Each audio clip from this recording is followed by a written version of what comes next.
로잔과 함께하는 말씀 묵상 사도행전 2024. 안녕하세요. 청주상당교회를 섬기는 안광복 목사입니다. 사도행전에 참 많은 사건들 또 많은 뜻밖의 만남들이 있죠. 여러분, 우리가 살아가면서 정말 신실하게 하나님의 뜻에 순종하면서 살고자 할 때 꼭 필요한 것이 어떻게 하면 하나님의 뜻을 잘 분별할 수 있을까라는 거예요. 일반적으로 우리가 뭔가를 분별하고 또 결정할 때 몇 가지 단계들이 있죠. 그 첫 번째는 감정적이냐 그렇지 않느냐라는 거예요. 어떤 상황 가운데서 굉장히 감정적으로 반응을 하는 경우가 있죠. 때로는 어떤 호불호에 의해서 결정을 할 때가 있습니다. 두 번째는 굉장히 상식적이고 합리적인 접근들을 하죠. 내 마음속에서 내키지 않지만 옳고 그름에 따라서 그렇게 우리가 행동을 해나갈 때가 있어요.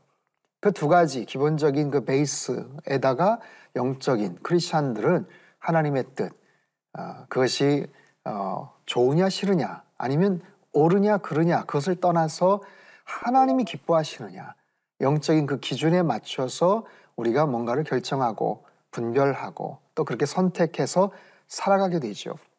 자, 수많은 제자들, 사도들이 하나님의 뜻에 맞추어서 움직이는 것들을 우리가 볼 수가 있습니다.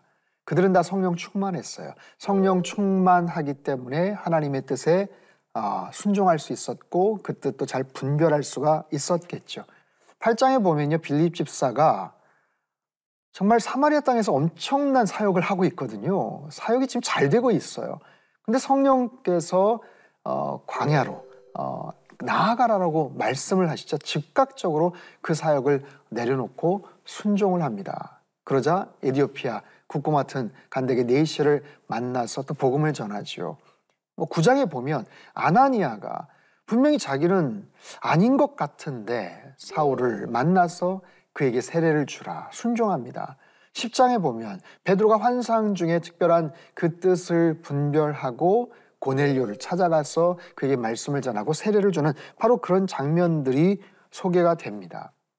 자, 분별과 순종, 이 두 가지는 굉장히 중요한 그런 의미가 있습니다. 사도행전 전체를 통해서 이런 두 가지의 사건들이 서로 간에 겹쳐서 나오는데 참 제가 개인적으로 볼 때 정말 힘들었겠다 싶은 그런 사건이 사도행전 16장에 나와요. 6절, 7절. 성령이 아시아에서 말씀을 전하지 못하게 하시거늘 그들이 부르기아와 갈라디아 땅으로 다녀가 무시아 앞에 이르러 비두니아로 가고자 애쓰되 예수의 영이 허락하지 아니하시는지라. 자, 성령께서 아시아에서 말씀을 전하지 못하게 하셨다. 예수의 영이 허락하지 않으셨다.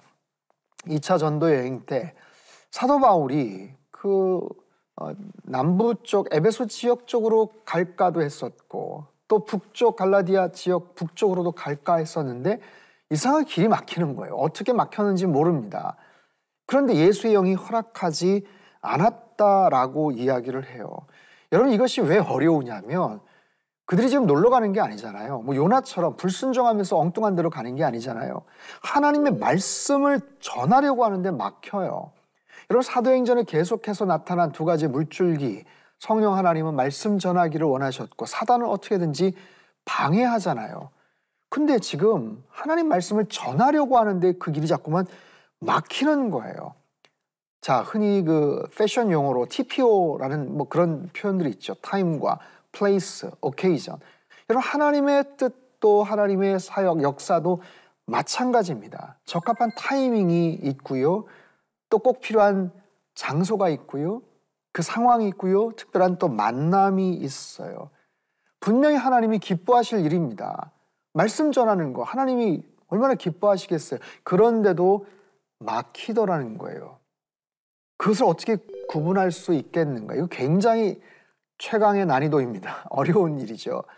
그런 상황 속에서 우리가 또 내려놓고 분별할 수 있는 것. 하나님이 원하시지만 타임, 지금이 아닌가. 그리고 또 내가 아닐 수도 있어요. 나보다 더 적합한 사람이 있을 수도 있더라. 그리고 또 다른 그런 방법을 통해서도 하나님께서 행하시는 것. 우리가 말하는, 우리가 생각하는 최선이라고 생각을 하지만 하나님이 이미 계획하시고 이루기를 원하셨던 특별한 그런 방법이나 또 다른 계획들이 있을 수 있더라. 자, 결국 사도 바울 일행은 그 뜻을 제대로 순종하고 분별하고 드로아라는 곳에 가서야 결국에는 깨닫게 됩니다. 거기서 그 유명한 마게도냐인의 환상을 보죠. 건너와서 우리를 도우라. 아하, 주님께서 말씀을 전하기를 원하시지만 이 소아시아 지역이 아니라 지금은 유럽 지역으로 넘어가기를 원하시는구나.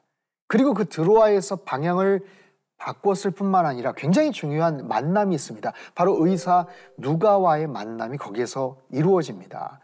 누가복음과 사도행전의 그 귀한 역사들을 이루었던 의사 누가와의 그 귀한 만남이 거기에서 있었다라는 거예요. 사랑하는 성도 여러분, 하나님의 뜻을 분별하기 위해서 늘 기도하고 또 그렇게 노력하시길 바랍니다.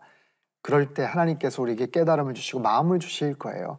주님께서 기뻐하실 겁니다. 그리고 가장 적합한 모습으로 우리의 삶을 이끌어 주시고 하나님께서 기뻐하시는 그 일들에 동참케 하시겠죠. 잘 분별하시고 분별한 내용대로 순종하셔서 하나님의 영광을 위해 쓰임받고 주님께 온전하게 헌신하는 우리의 삶이 되시길 주님의 이름으로 축복합니다. 기도하겠습니다. 참 좋으신 하나님 아버지, 우리가 신실한 하나님의 사람으로 살고자 노력할 때 어떤 것이 하나님의 뜻인지를 분별하는 것이 때론 참 어렵습니다. 분별할 수 있는 지혜와 명철을 더하여 주시고 그것이 분명한 하나님의 뜻일진데 그대로 순종할 수 있는 그런 마음과 충성심도 우리에게 허락하여 주시옵소서. 그 모든 과정을 통해서 나의 뜻이 아니라 하나님의 뜻이 이루어지며 주님의 꿈을 이루어드리는 사도행전적인 삶을 살아가는 우리 모든 성도님들 다 되게 축복하여 주옵소서. 존귀하신 예수님의 이름으로 감사하며 기도합나이다. 아멘.